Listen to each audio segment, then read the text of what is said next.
afternoon, everybody. While folks are wandering in, we'll give a couple more minutes. So for those of you who are on the webcast, we'll start maybe 2 or 3 minutes.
To CalRecycle's third workshop on implementation of SB212, which is the Pharmaceutical and Sharps Waste Stewardship Program.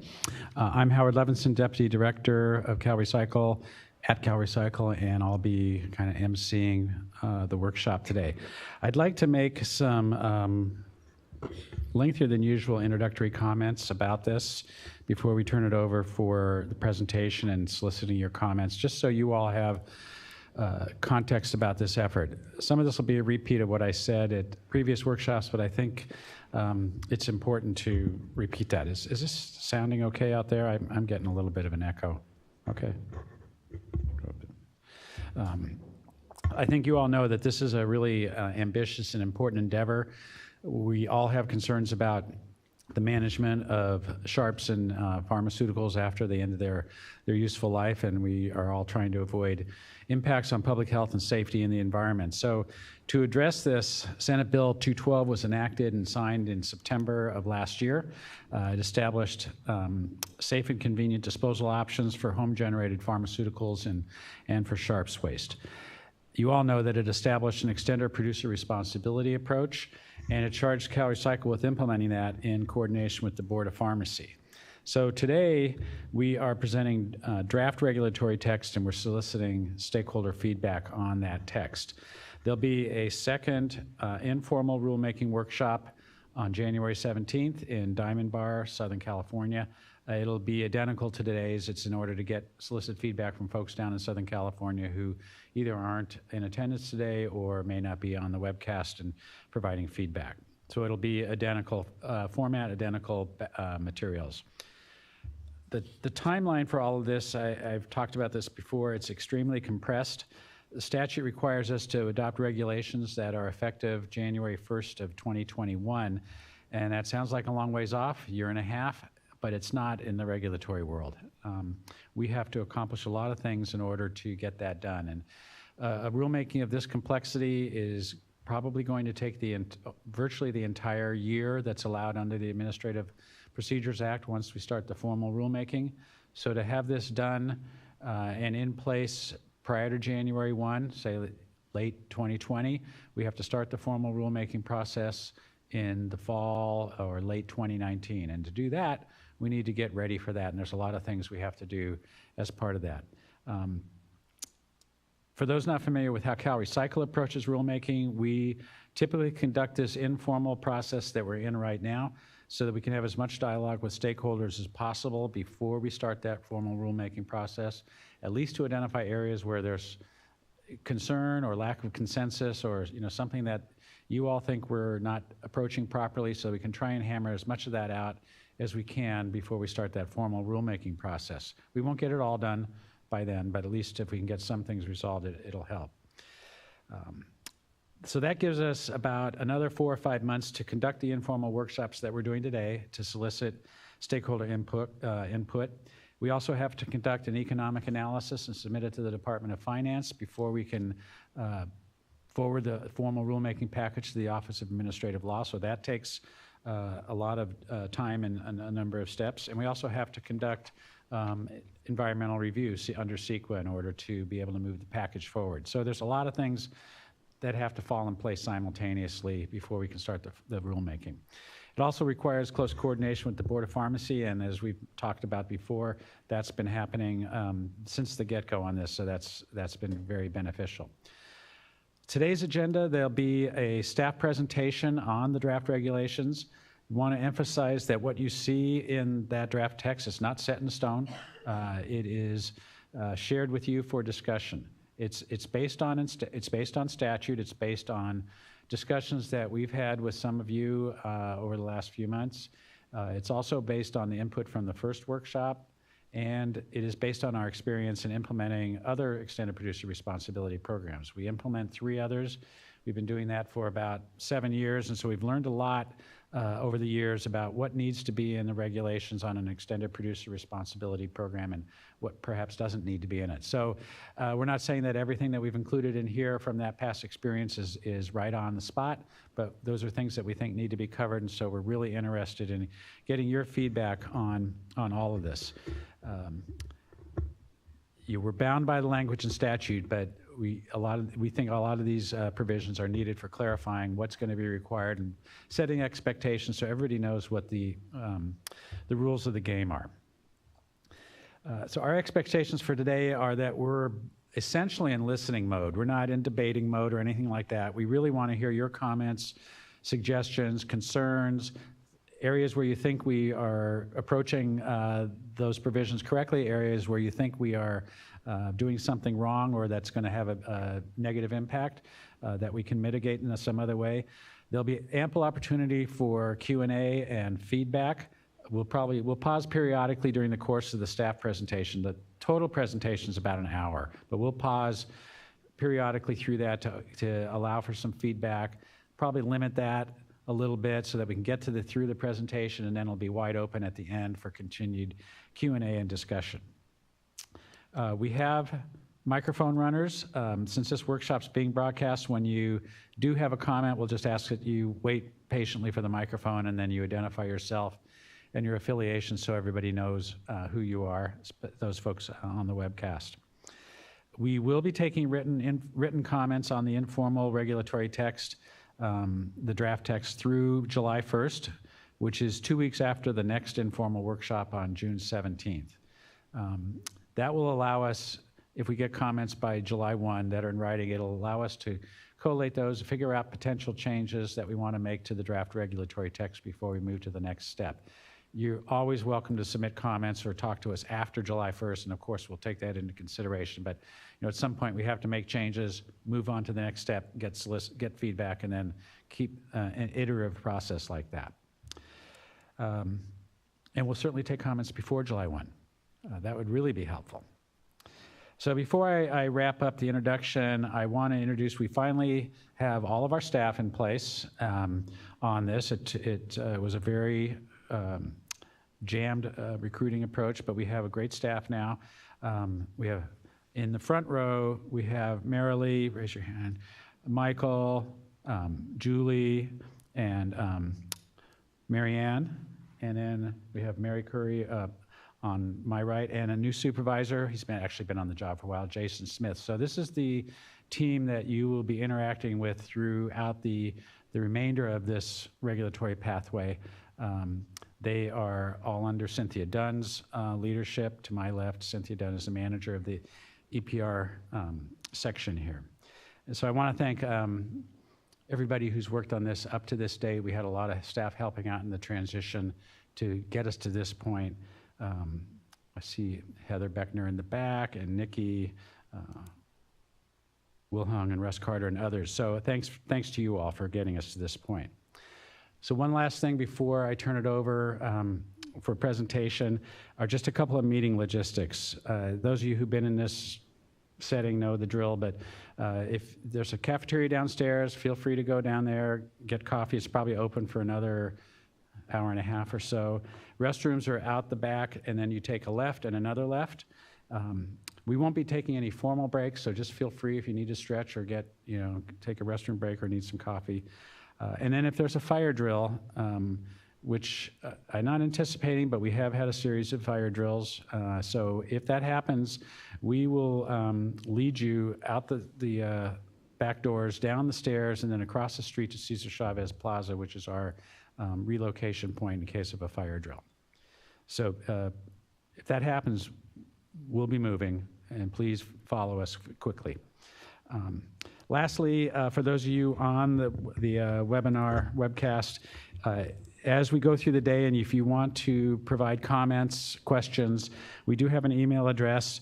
It's pharmasharps@calrecycle.ca.gov. We'll try to build your comments into that Q&A period. If you write us a 2-page email, we're not going to read the whole thing, but we'll try to paraphrase it and fit it in. So with that, am I turning it over to you, Jason? Yeah. To Jason Smith for the start of our presentation. Great, thanks, Howard. So the next few slides illustrate the same high-level timeline covered in the first 2 workshops and kind of align with what Howard just mentioned. So I'm not going to spend much time on them other than to remind everybody that over the next few years, we'll be really focusing on promulgating regulations to be in effect January 2021. I also want to mention this presentation document will be made available online, and that these timeline slides are included so you can refer back to them as well. This next slide has a few milestones that will follow the adoption of the regulations.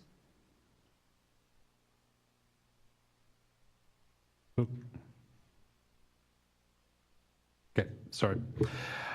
Today's workshop is going to follow a similar format as the January and February workshop, where we read through the articles, or where we read through the articles of statute, and today we'll be reading through the informal draft text. There are a few copies in the back of the room. I encourage everybody, if you don't already have a copy, go grab one. We'll be walking through the draft text, and the exact language we're talking about is not always on the slides. These draft regulations address 2 types of programs. The first being a collection location-based program for covered drugs, and it may also include other activities. And the second one is a mandatory mail-back program for home-generated sharps that may include other activities.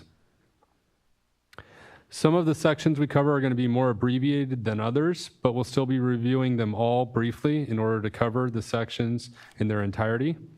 And we will pause in case any stakeholders have comments or thoughts to share. I'd like to emphasize again that we are in listening and receiving mode, and I can't stress enough that we've been working very hard, but this is still draft informal text, and we're excited to hear from stakeholders on what improvements can be made. The draft text represents what CalRecycle sees as necessary at this time to implement the statute based on our background and experience of overseeing other EPR programs. I'd like to highlight a handful of the sections that cover submittals of various deliverables. As we developed the text, we noticed that there's a lot of similarities and overlap. Future versions of the proposed text may have some sections combined, and this is an example of which there's a whole bunch of deliverables of submittals. So with that said, I'd like to start with the first section, the easy one, the purpose. We're here. Fundamentally, this is to just implement Senate Bill 212. And with that, I'll turn it over to Michael, who's going to start with the definitions, section 2.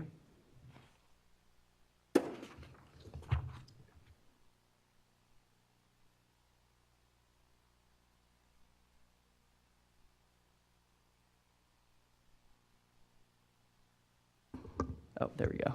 All right. Okay, thank you, Jason. My name is Michael Turgeon, and I'm here to talk to you about the definitions. Okay, the following terms we think are necessary in order to effectively implement the law. And the first definition is administrative and operational costs. In statute, this term refers to the various costs that a program operator must incur in order to implement a stewardship program. Defining this term was prompted by stakeholder comments we've received, and the definition we've composed is derived partially from the mattress regulations, but with proper terminology to Senate Bill 212.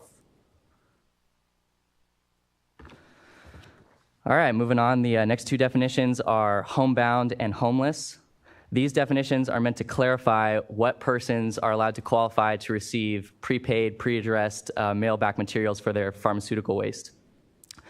In the context of a stewardship plan, one area we're still looking into in regards to these terms is what mechanisms of verification, if any, would be appropriate for a user who is homebound and homeless and requests these materials.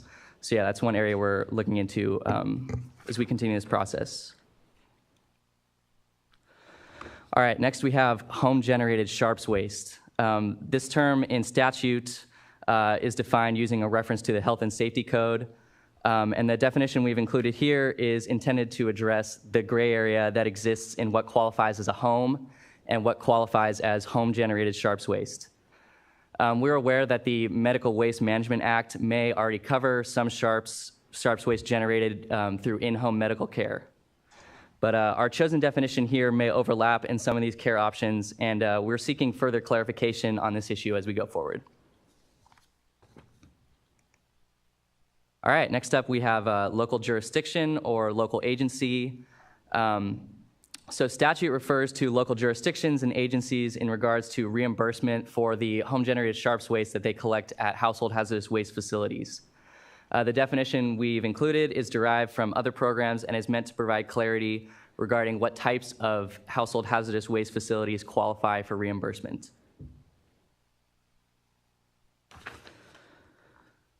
All right, next up we have minutes, books, and records and prescription. Minutes, books, and records, which is a term that refers to record-keeping requirements, will be discussed in further detail in the later sections that deal with audits. And prescription is simply meant to clarify the difference between prescription and non-prescription drugs, even though the covered drug definition in statute covers both of these terms. All right, and significant change is next. Statute requires program operators to submit any significant changes to their stewardship plans in writing for approval by the department. The definition we have is derived from stakeholder comments we've received and is meant to provide clarity on what types of changes to stewardship plans should be considered significant.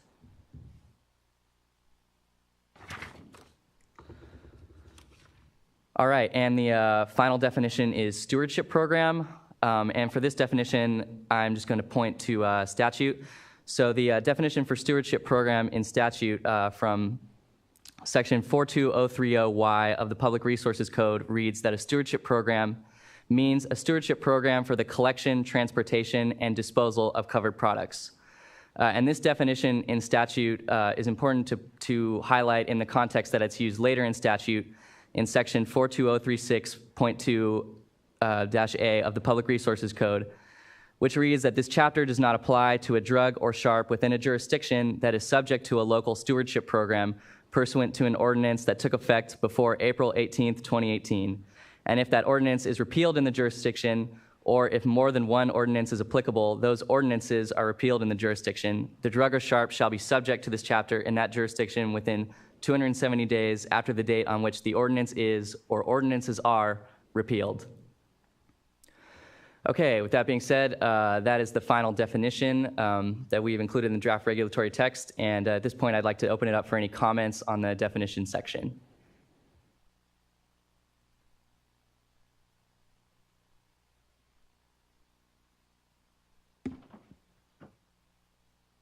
Oh, thank you. Hi, John Valencia with Wilkie Fleury LLP here in Sacramento. Subdivision I stands in stark contrast to the rest of the certain and dispositive definitions that you have. In fact, if you look at the language of each other one, you have either as defined or means, and yet subdivision I says includes but is not limited to. Isn't the function of the definition to be certain and dispositive and closed-ended? Because this ties into potential enforcement. So if an applicant or submitter is left to guess as to what constitutes a significant change, there's a problem. Thank you. Thank you for your question. That is certainly a good issue worth discussing. Would anyone like to respond to the question? I think we definitely will take that under consideration. A lot of what we're going to do today is listen, and I understand the comment that you're making, that's a little bit open, so we need to look at that. Unless you have other things that you think should be added to significant change. So, thanks. Okay. Hi, Brett Johnson from the California Life Science Association. Just had a question regarding the home-generated sharps waste definition at subdivision E. What drove the decision to add residential care facility for the elderly to that definition?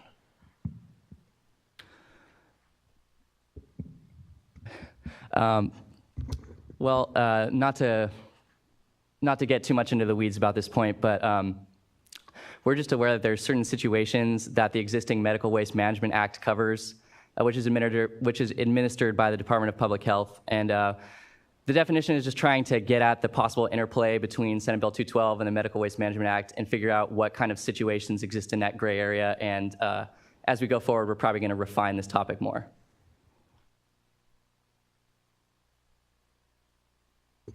Do you have a recommendation on how we define home-generated sharps waste and whether it applies to residential care facilities or not? Well, I think a residential care facility for the elderly would be a bit beyond kind of what we understood that definition to be in SB212, but happy to discuss it further. Sorry, it's kind of weird. There's like an echo coming from the microphone.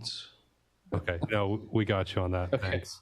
I think something that we're aware of is that residential care facilities, there are those that are very, the residents are very independent, as opposed to those that the residents are very needy. And so there's a spectrum within those types of facilities. Okay, thank you for your question. Do we have any other questions on the definitions? Okay. So Greg Herner with Carpenter Receivers on that point. Actually, I'm not going to look it up, but the statute's very clear in what's included and what's not included. So on the sharps definition, anybody that's supposed to have any type of disposal program on their own is not included in the definition of in-home. So there's a couple references to the public health code or health and safety code or whatever we put in there. I forget which sections, but it's very clear. So even hospice care and other things that have programs to dispose of used and unused materials are not included in the definition. This is very specifically intended to be only people who purchase and do like self-injections. Yeah, thank you for your perspective. That's very appreciated. Yeah, and like I said, we're still in this is early stage text, and we're still in the process of refining this whole concept. So thank you.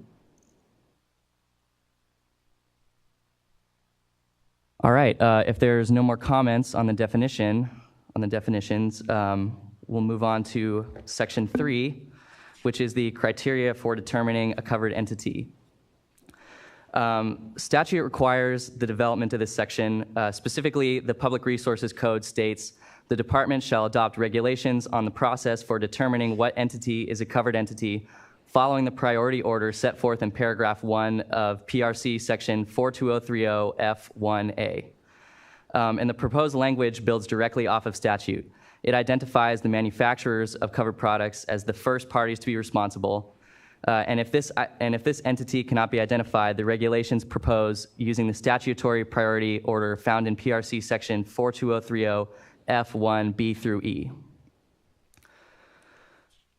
All right, and then section 4, submittal of product lists. The proposed text does not clarify requirements to the statutory process and is just referencing a statutory requirement to submit product lists to the Board of Pharmacy. This is just included for convenience and clarity. All right, and with that being said, if there are any comments on section 3 and 4, we welcome those now.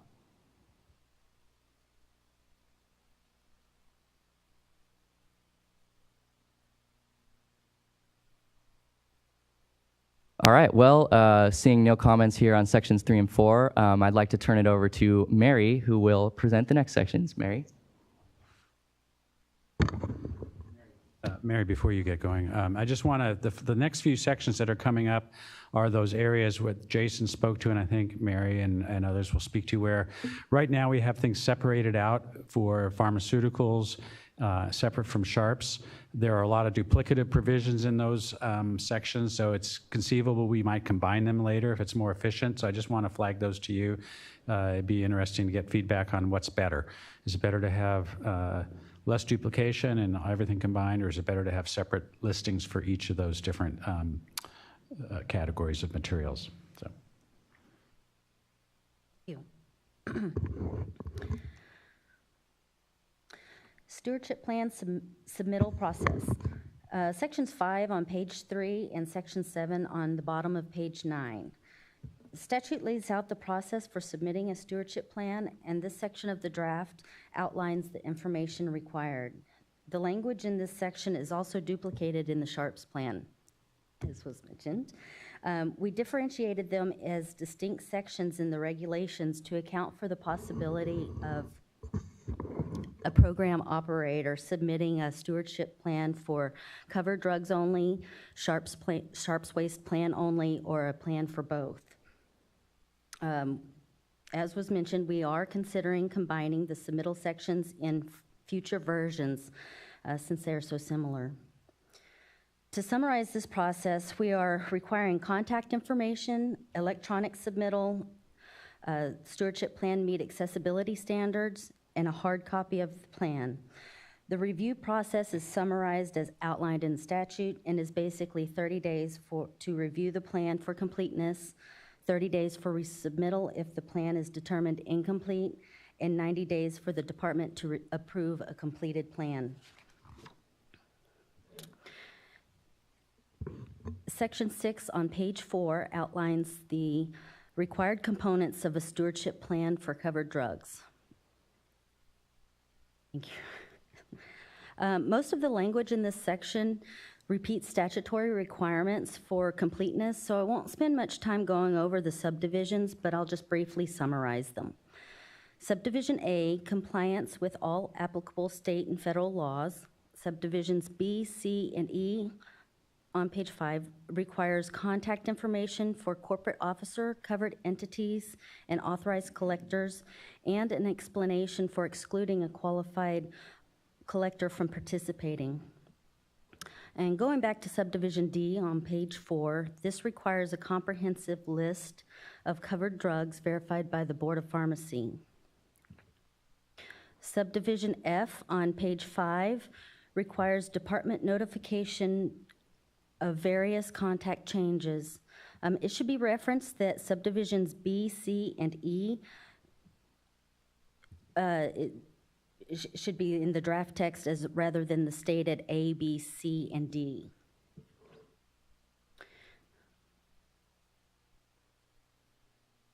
Subdivision G, authorized collection sites. There are 5 requirements for a program operator to address.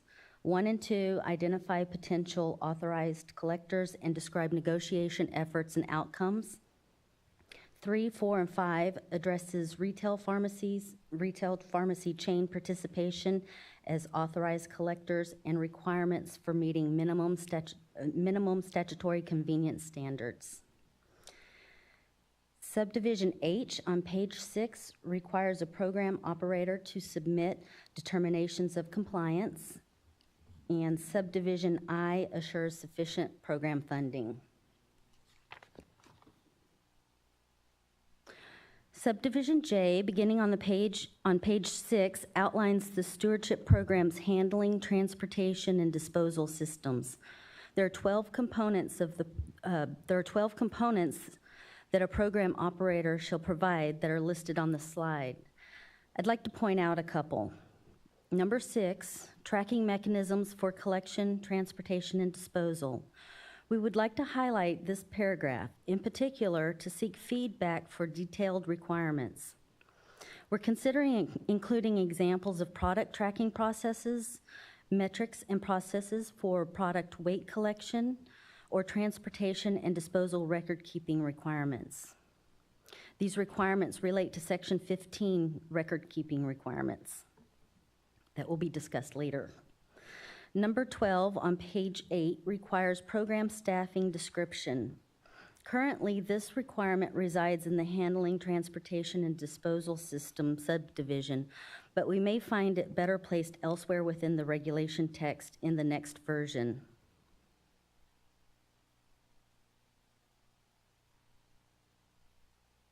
Continuing on page 8, subdivision K requires a description of how and where records will be maintained. Again, this is a section that may be related to Section 15, the record-keeping requirements. Subdivision L requires description of how the plan would provide for expansion into local jurisdictions in the event of a local ordinance repeal. Education and outreach. Subdivision M outlines the program's promotional efforts to maximize participation and requires at a minimum the following 5 components: a marketing plan to publicize the program, materials that meet accessibility standards, and on page 9, numbers 3 and 4, maintain a website that provides collection site locations and telephone numbers, and a toll-free telephone number. Number 5, propose and describe metrics to evaluate the performance of the education and outreach efforts. Subdivision N explains the notification process of confidential policies and procedures. And finally, Subdivision O allows the department to request clarifying information to assist in plan approval consideration.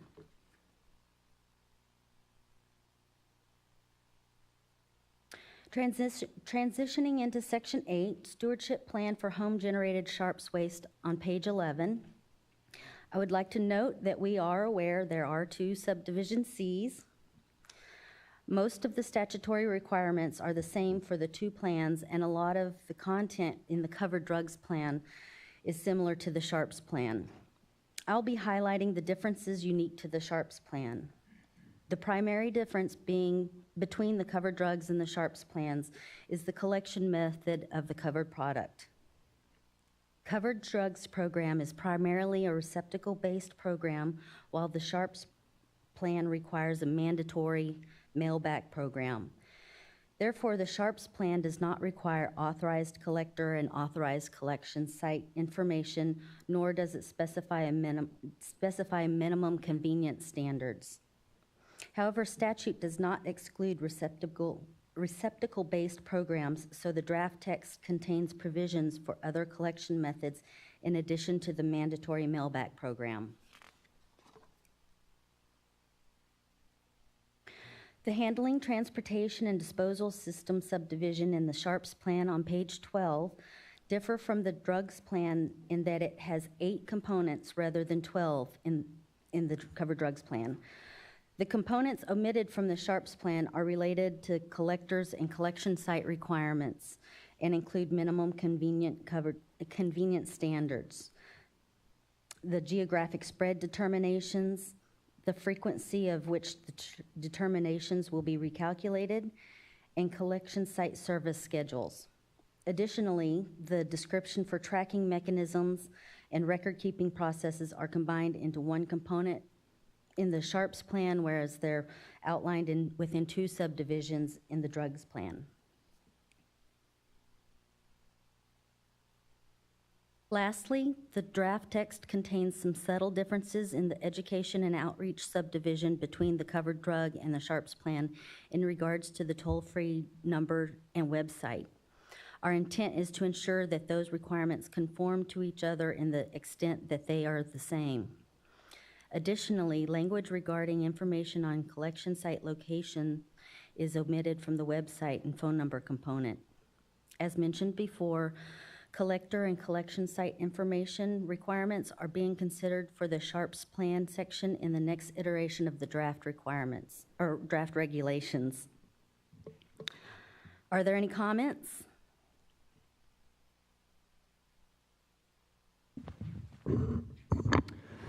And while you're waiting for the mic to get to you, can you please state your name and affiliation?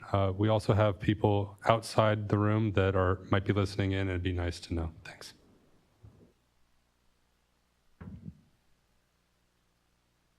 I guess I'm up. John Valencia, Wilkie Fleury LLP. Mary, I wonder if I could turn your attention to 5B. Would you explain what electronic submission means?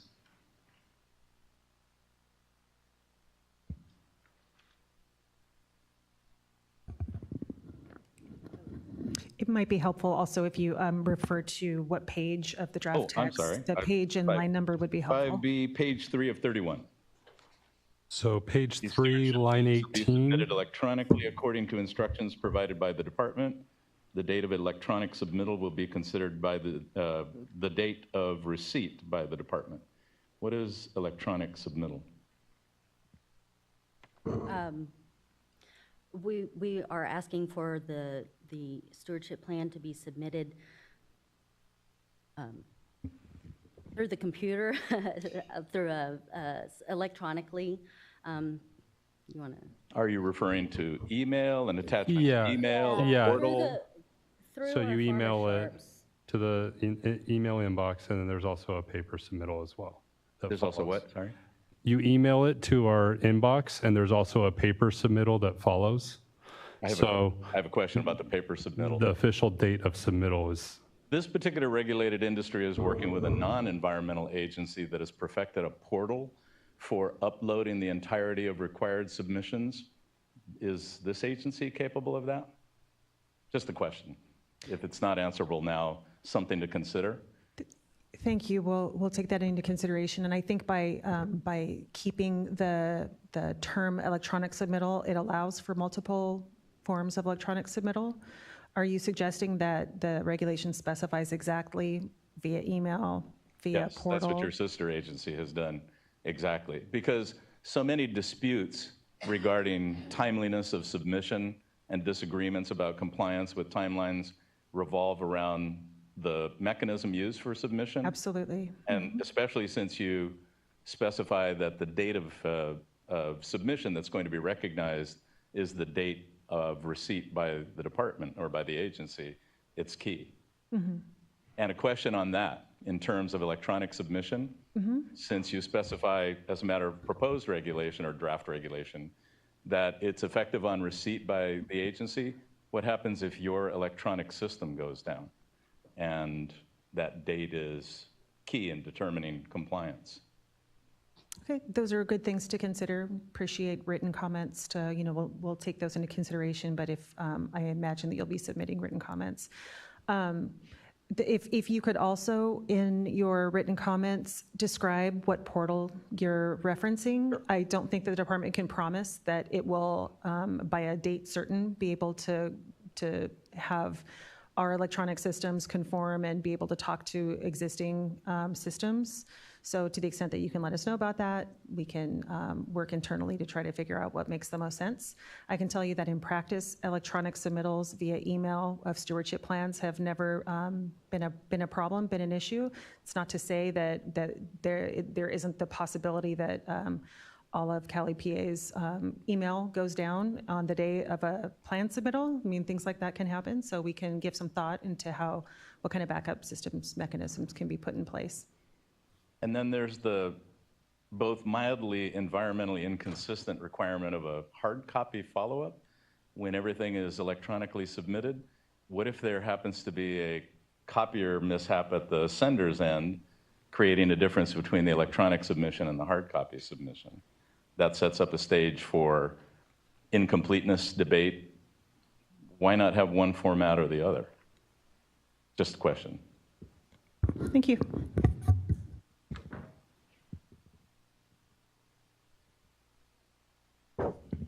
Heidi Sanborn with the today with the California Product Stewardship Council. I actually completely agree with John. I was thinking the exact same thing, and we really want to make sure that it's completely clear, so there's no arguments over whether it was submitted on time or there were mishaps. And it does seem kind of counter to the waste reduction ethos to have things via hard copy unless there's some legal requirement. But my husband's a real estate broker, and they do everything with DocuSign, and it seems like there's a way to do that as well. So just, it's minor, but thank you.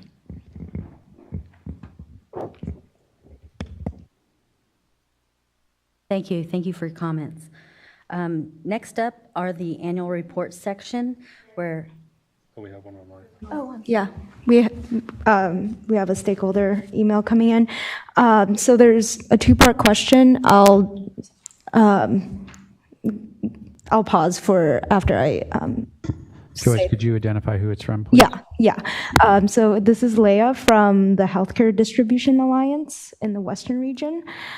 So her first question is, could you explain the process in which CalRecycle will undergo to identify a covered entity and the process that will take place if one cannot be identified?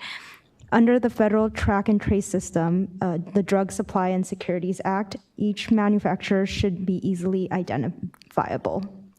In part two, actually this ties to the first part. Additionally, with multiple entities within the supply chain handling the same products, i.e. manufacturer X would sell the same products to wholesaler A, B, and C, if the responsibility should move down to the wholesaler or subsequent supply chain participants, how should this responsibility be divvied up to ensure the same product isn't being paid for multiple times over? And what would the subsequent entity be held harmless for any delay or delinquency of the actual manufacturer from not participating?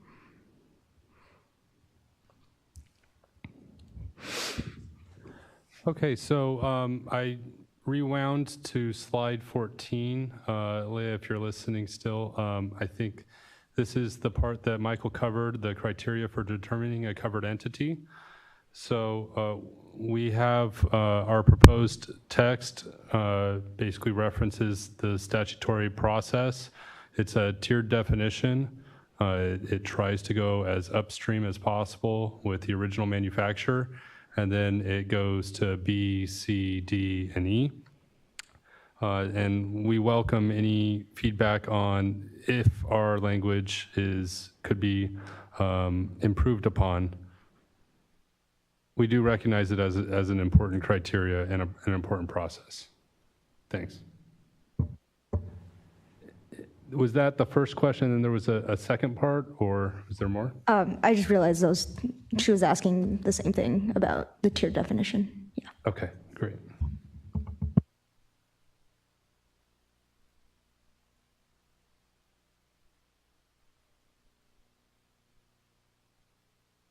Okay. Next up are the annual report sections, and this is where I'll hand it off to Marianne Chick-Brow.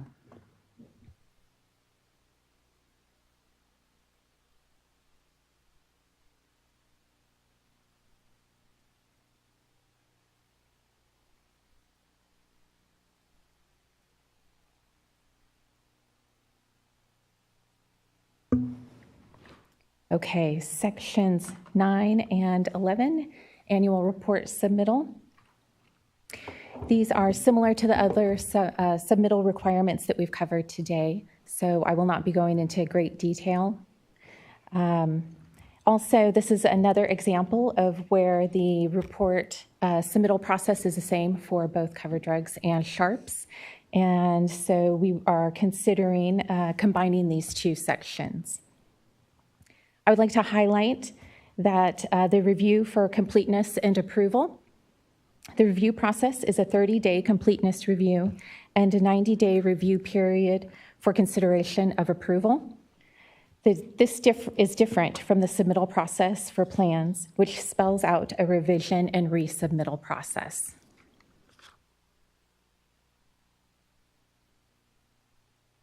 All right, section 10, annual reports for covered drugs.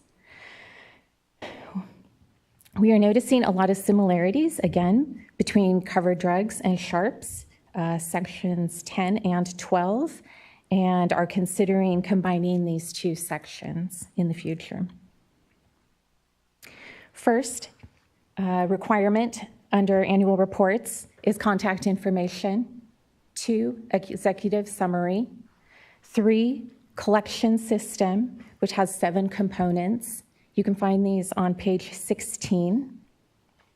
A requires an update on negotiations in establishing authorized collectors and collection sites. B requires an update on the collection methods available for covered drugs. C requires an update on meeting the convenience standard. D requires an update on best management practices employed. E, F, and G have to do with collection of data. The data shall be provided on the collection system for E, authorized collection sites, F, mailback program, and G, for other supplemental methods, for example, one-day take-back events. Some of the metrics we require to measure progress are the location of kiosks, weight of collected covered drugs, quantity of containers provided. We are aware that the reported weight for drugs will also include liners, bins, etc. Are there any other parameters that should be included to evaluate meeting of the convenience standard?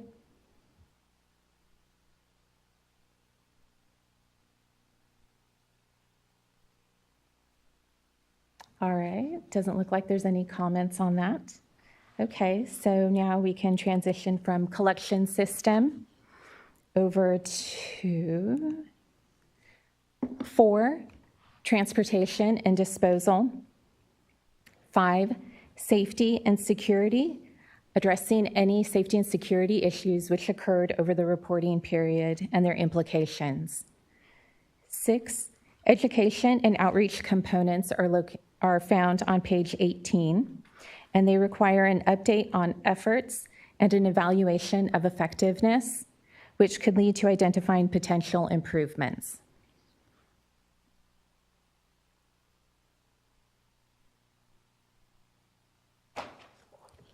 Seven, policies and procedures requires an update to any policies or procedures which are determined to be confidential by the program operator.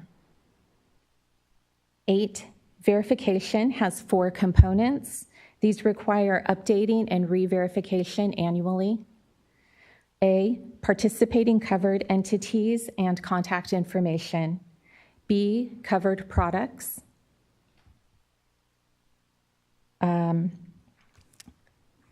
C, authorized collectors and contact information.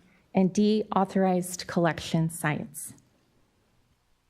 9, significant changes has 2 components. A, program operator shall describe any significant changes to the approved stewardship plan, including the rationale and outcome for any changes. And B, an update on expansion into new jurisdictions. We recognize that there is a transition phase between the repeal of a local ordinance and the program operator having time to implement a new program. Are there any provisions or timelines that should be clarified?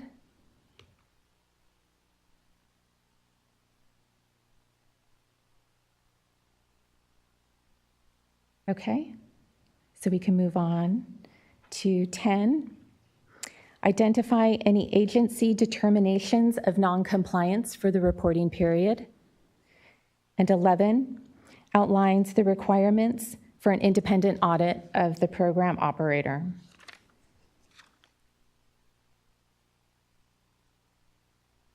All right, we can, here I would like to highlight that the stewardship plan requirements in subsection 10, 11, and 12 of regulations for the annual report are not included in, sorry, let me start that again. Regulations for the annual report do not include updates on these subsections from the stewardship plan, and we are considering incorporating them in the future.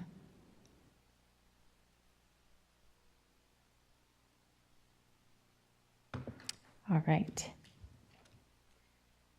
This slide is provided as a reminder. It's just a generalized statutory requirement. As a reminder, subsection 8 in statute is not addressed in regulations because the department did not feel that it needed any clarification. However, the slide is to remind stakeholders that the expectation is that all items in the stewardship plan shall be updated and reported in the annual report.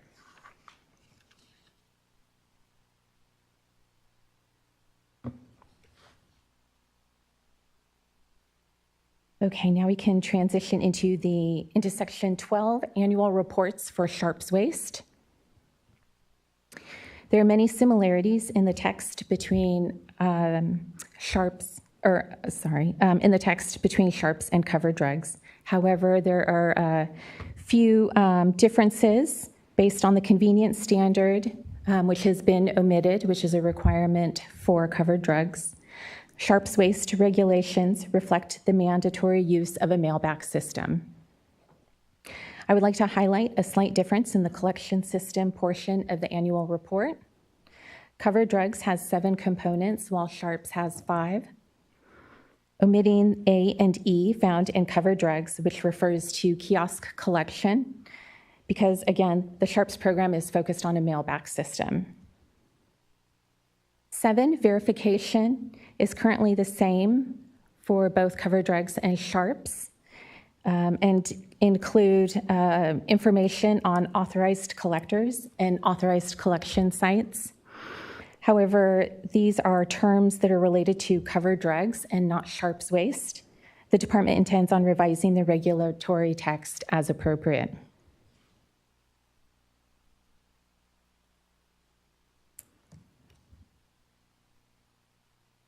The proposed regulations do not elaborate on statutory requirements in 42033.5.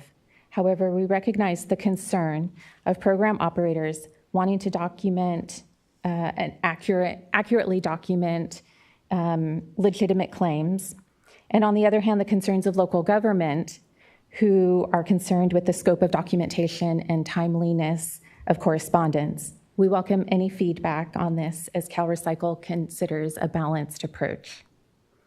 Any comments about the annual reports?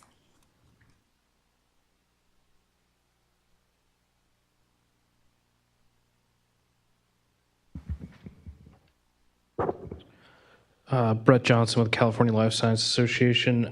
Just again on, I know we've talked about it previously, but with regards to some of the quantitative measures on the sharps annual reports, we would just urge perhaps a little more flexibility on how to measure that, because we've gotten some conflicting information from the field as to what's currently possible and to the degree of accuracy that some of that can be provided to the degree that Cal EPA seems to be wanting that.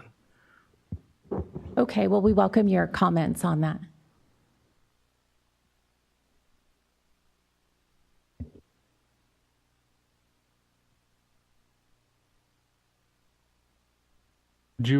Brett, would you mind elaborating a bit on what kind of flexibility or what kind of numbers or types of numbers you're talking about?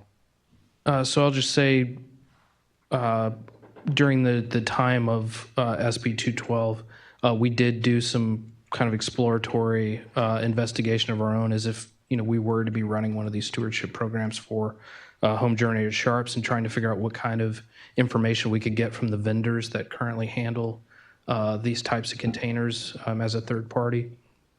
And at that point, it sounded like a lot of them were just, they were willing to count the number of liners and size of liners, but they didn't have a process in place for actually weighing a lot of the sharps waste. So depending on the vendors that are available and their capabilities, we just want to make sure that all the information that you are seeking is conveniently available at that time. If not, perhaps there's some sort of processes or procedures where there could be estimates in place until that type of information is available, or at what point that information is available. Just want to make sure that all the information that you're seeking will be readily available at that point in time.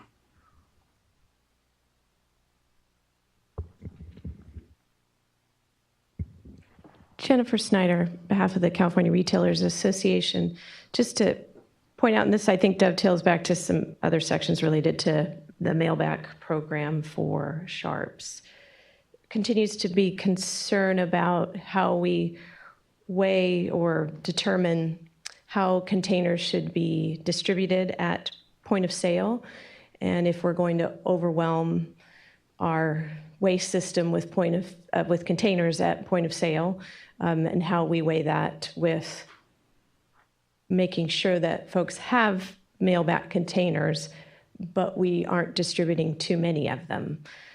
And so seeing requirements that first and foremost, it's containers are provided at point of sale. Just pointing that out, I think that deserves a fair amount more conversation about how we find a balance in that. And I think pharmacies have a concern about how much stock, how do they have those containers available, how do they make sure they're not giving somebody a new container every week when they come back for a different sharp. So just to point that out, I think that needs further discussion. Thank you. And do you think that balance will translate to a change in the regulations, or is it kind of a balance that the business logistics need to tease out? I think in the regulations, it seems to allude to the fact in two different cases that point of sale is mandatory. And I think there's concern about making point of sale mandatory without clarifying what that means.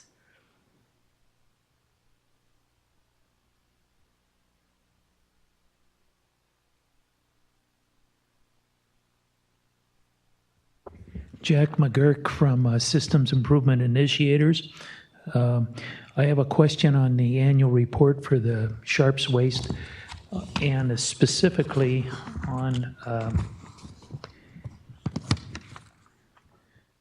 page 23, where we're talking about the safety and security as it relates to transportation. And so if this is the mailback, they're giving this mailed, it goes into the U.S. Postal Service.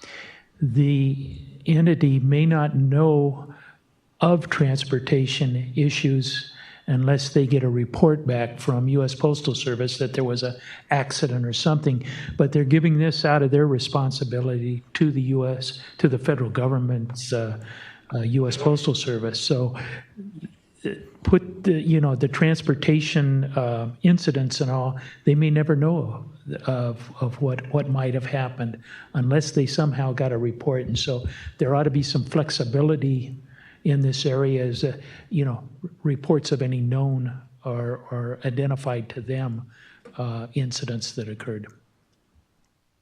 Is that language that you would suggest? Known? Something like that to give some flexibility in there, yes. Thank you.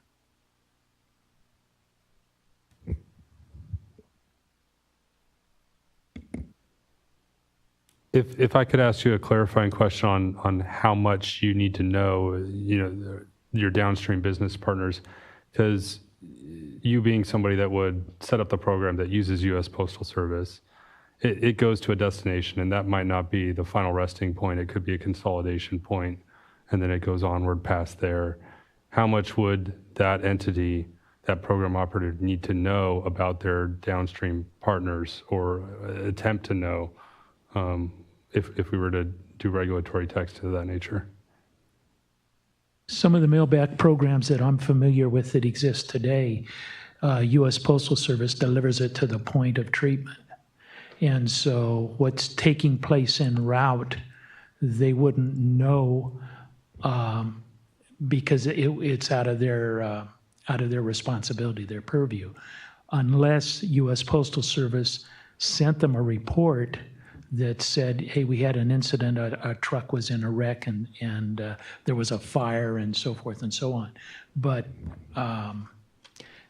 generally it's going to go to the point of treatment. So that's going to limit further transportation.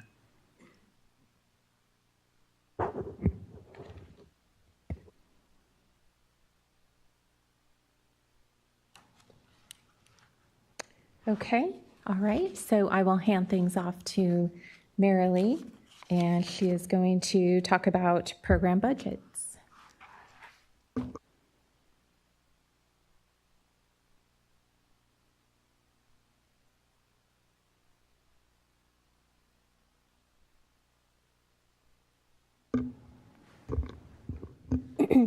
All right, well, thank you very much. Good discussion, thank you. What I will be discussing will be the next two slides for right now, and they're going to be discussing program budgets. Regarding program budgets, we would like to acknowledge that there are two different budgets mentioned in statute.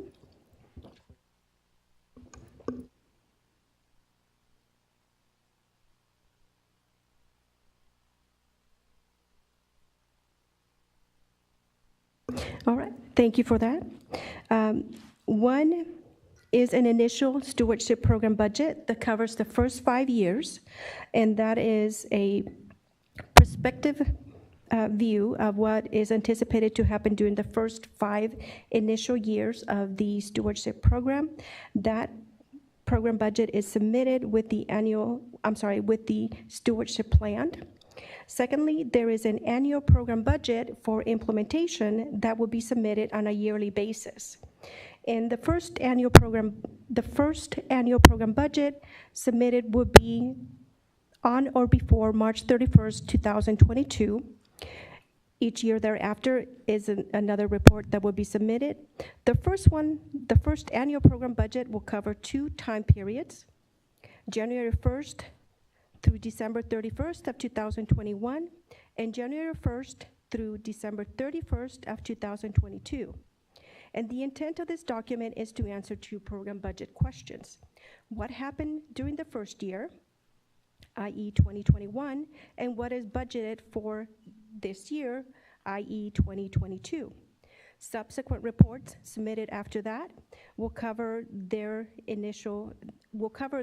calendar year.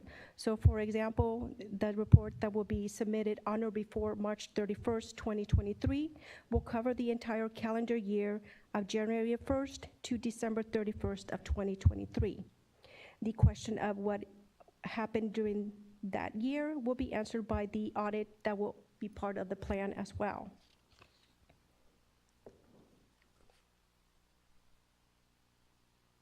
And so what will make a complete program budget?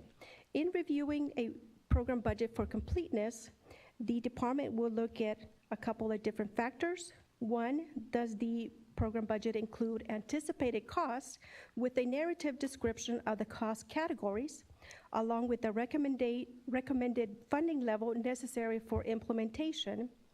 And the second factor will be an independent CPA financial audit of the stewardship program.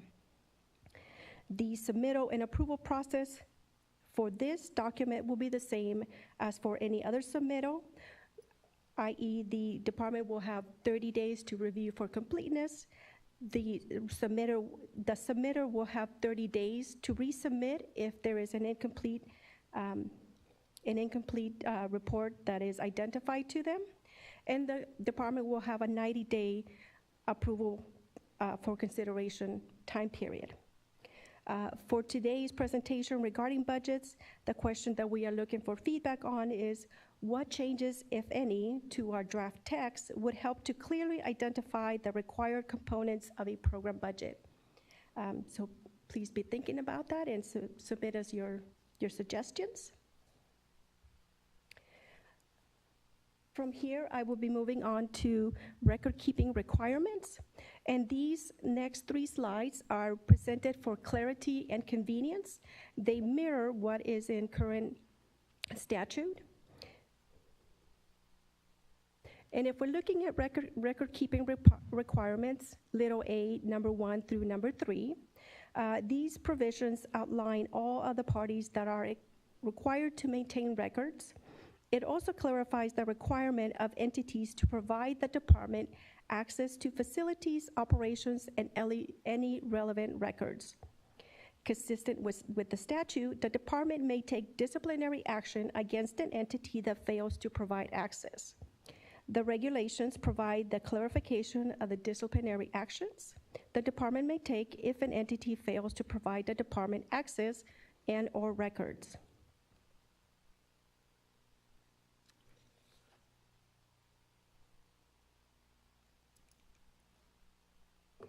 Okay.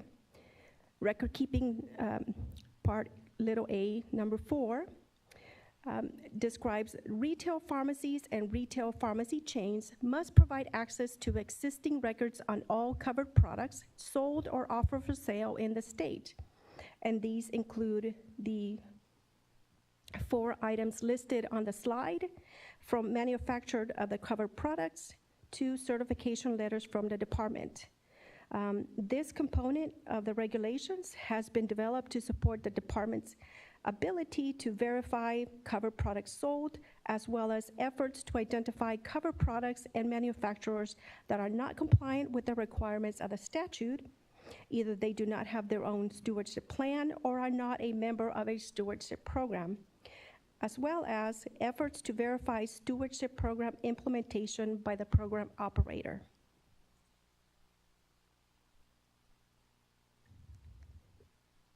Moving forward on the slide presentation, we're on slide number 36, which discusses the administrative fee to the department and stewardship organization audits of covered entities. Again, these slides are presented for clarity and convenience, and they mirror very much the statute. Sections 16 and 17 refer to the statutory requirements that address the administrative fee to the department and stewardship organizations audits of covered entities. At this time, I would like to pause for questions. If there's any questions on the sections covered right now, which would be 32 through 36. One thing I would like to point out in slide number 32,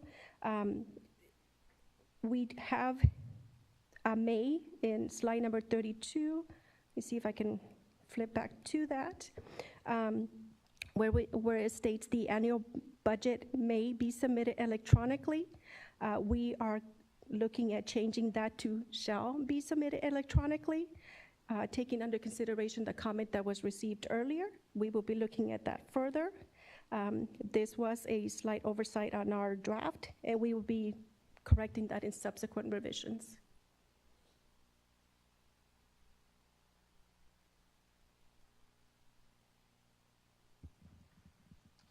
Jennifer Snyder, California Retailers Association. I have a question about number 4 on page 28, starting with line 17. Where does this requirement stem from? Obviously, as you can imagine, this type of record keeping at every single pharmacy is incredibly burdensome.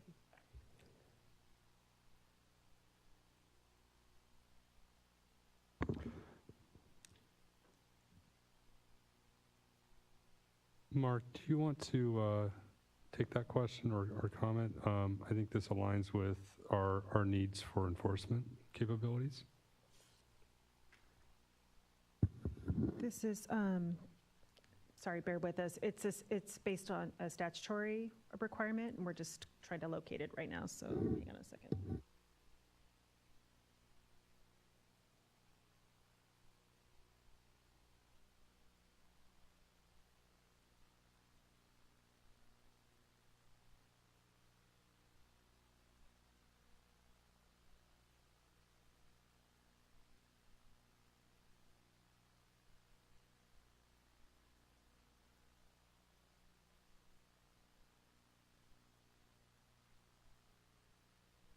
Why don't we circle back with you offline about the statutory reference? Sure, no problem. Okay. 2 more questions. Sure. In that same area, page 28, line 28, talks about a certification letter being used as proof of compliance. I know it's pursuant to a particular section of statute. Can you explain what a certification letter is?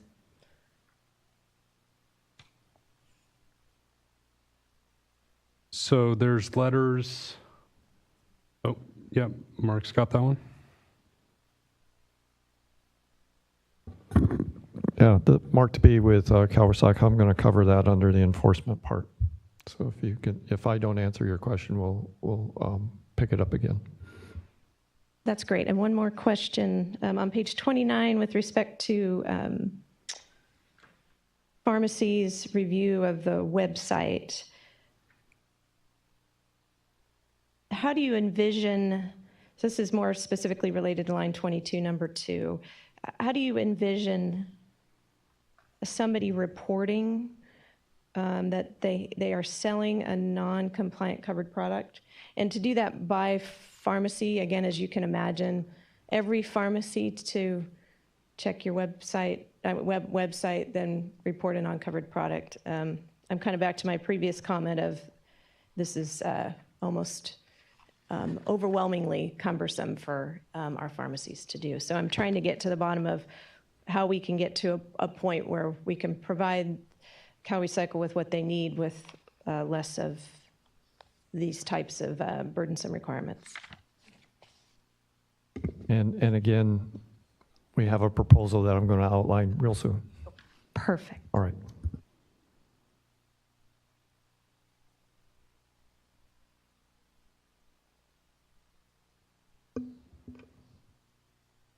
Is there anyone else with a question on this section at this time?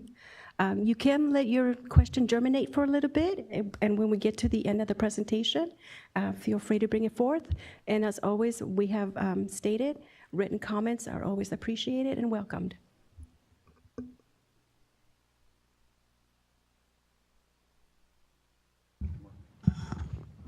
All right, thank you very much. Mark will take over. Can we get the clicker? Yes, sir. Mark will take over from here and discuss the next parts of the presentation.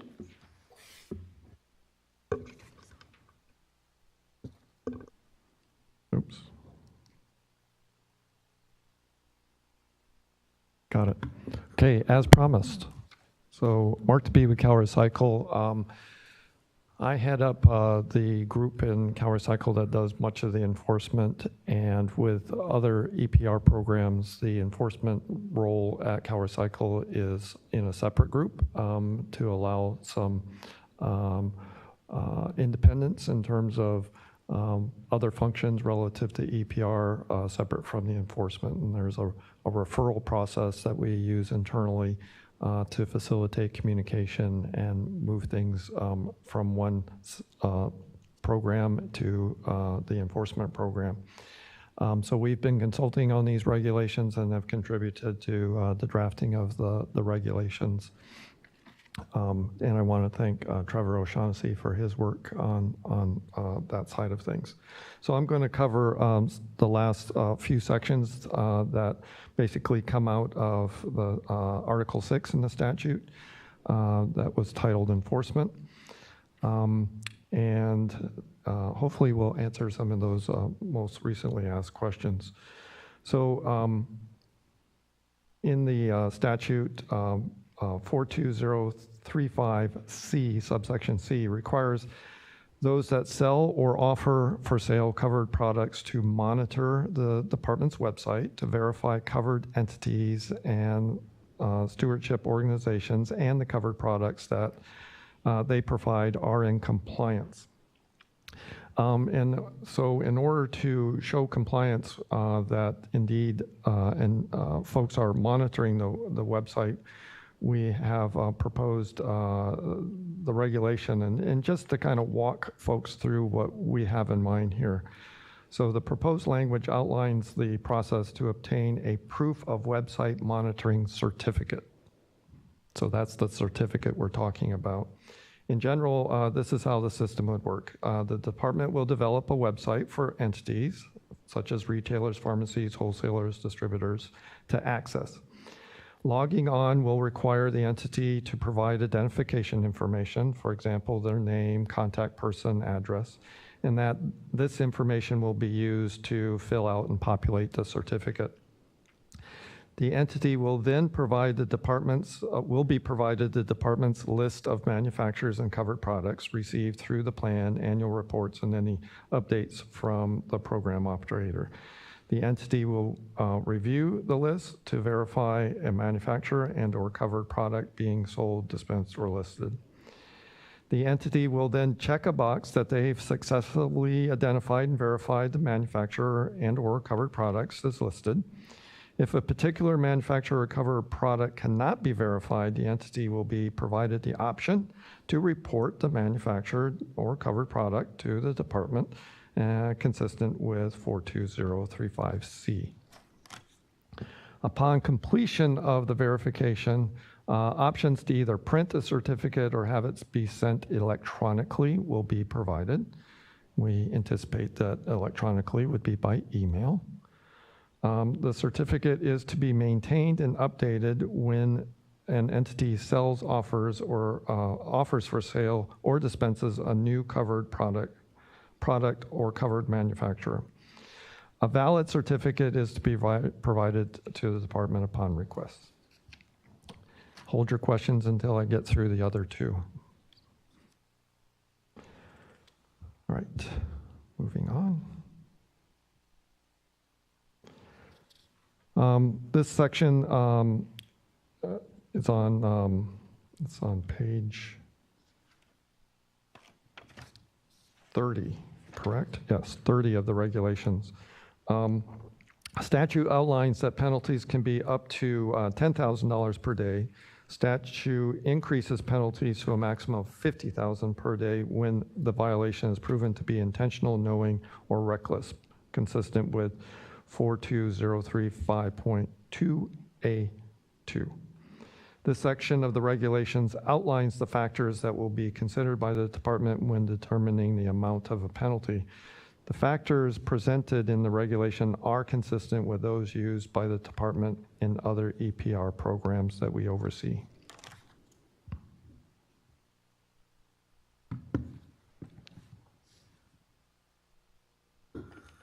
The regulations pertaining to this slide are on page 30 and on to page 31. The statute provides the department the authority to administratively issue penalties. In summary, this means that the department can have an informal administrative hearing or hearings and does not need to file accusations with the Office of Administrative Law. This section of the regulations outlines the process the department will undertake to provide due process, quote unquote, to any entity found to be out of compliance with the law. The process is consistent with the Administrative Procedures Act, and the specific statutes are incorporated in the language in the regs. So I'll stop there if there's any specific questions to what I just outlined, and then I think we're ready to start opening it up, correct? Right.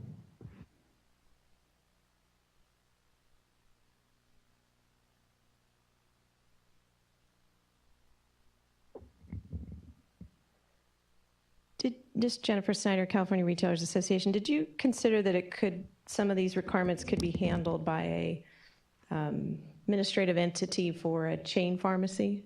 So if it's, a larger retail pharmacy, they could monitor this website for their pharmacy, so it's not each individual pharmacy having to hold that information. That's something that we can certainly consider and look at. I guess if you would want to kind of describe that in terms of eventually maybe in writing in terms of what that relationship would be, what access that entity, that third party, if you would have in knowing specifically what their partners or their members actually have on the shelf, that sort of thing. I think, yeah, just kind of knowing, that relationship and then what access they would have in terms of information. And I guess one more comment about what was the reasoning behind requiring it for every new product? Because there's new drug products, tons of them all the time. There was one right now. There was just one right now, says Brett. We're filing the lead or our read of the statute that doesn't sort of hold out, some things should or shouldn't be considered. So I know we are aware of the constant changing. Things come off the shelf, go on the shelf. I think our approach right now is to try to do this in a way that the folks that need to comply have the ability to go on at any time and update certificates. And part of that may be associated with changes of what's being covered or not covered. If there's a different way, an easier way, please let us know. Thank you. If I can, real quick before you start, Brett, ideally, we would have had in this version of the draft informal text instead of the statutory basis and citations being woven within the actual paragraphs in the text, we would have pulled those out and had all of the statutory citations under, just like in regulations and final regulations. That would have made it a little bit easier, I think, for all of you to be able to see, well, where are they getting the basis for these requirements? So in the next iterations, those will be there. They're included in here in not, admittedly a little bit of a messier format because it's just included in the text. It makes it a little bit hard to read.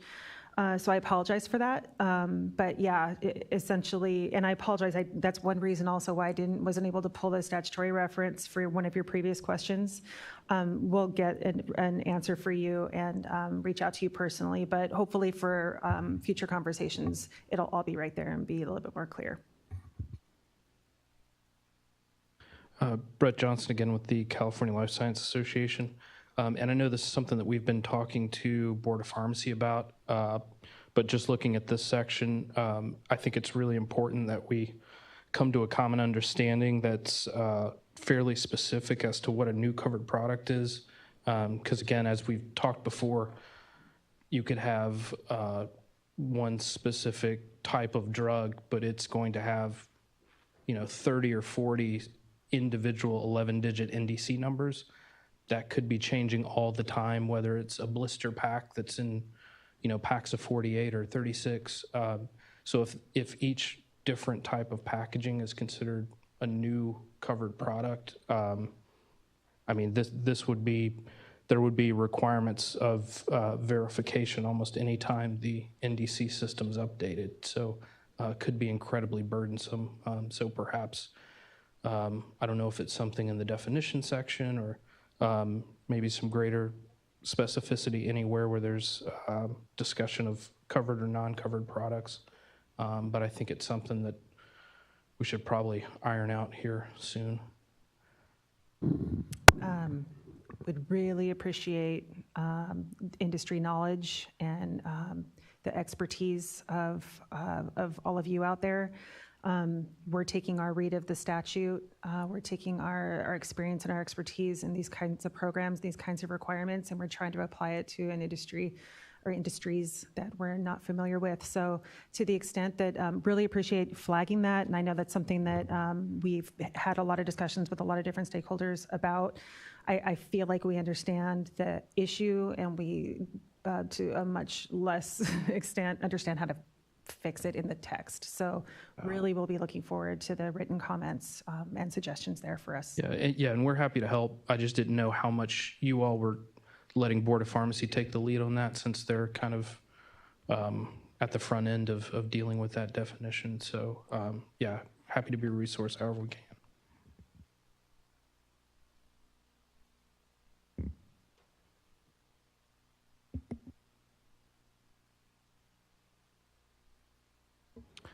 Okay, any other comments or questions before we go over next steps and wrap it up? Okay, so I'd like to reiterate that we're asking for written comments on the informal draft regulatory text by Monday, July 1st. This really helps us as we prepare to enter formal rulemaking, which on the slide says October 2019. That's not a promise, that's an estimate. It may change depending on revisions to the regs. and the input that we received. I'd like to emphasize that what you see in some cases is just our starting point for you to react to, consider, and provide input and comments. This helps us get to the point of the fall submittal and get started on formal rulemaking. I'd also like to publicly thank my team working on these regulations. My unit started coming together mid-February, and our last staff came on board last Friday. So as you can understand, there's a growth to the team, and management and the transition team have been wonderfully supportive,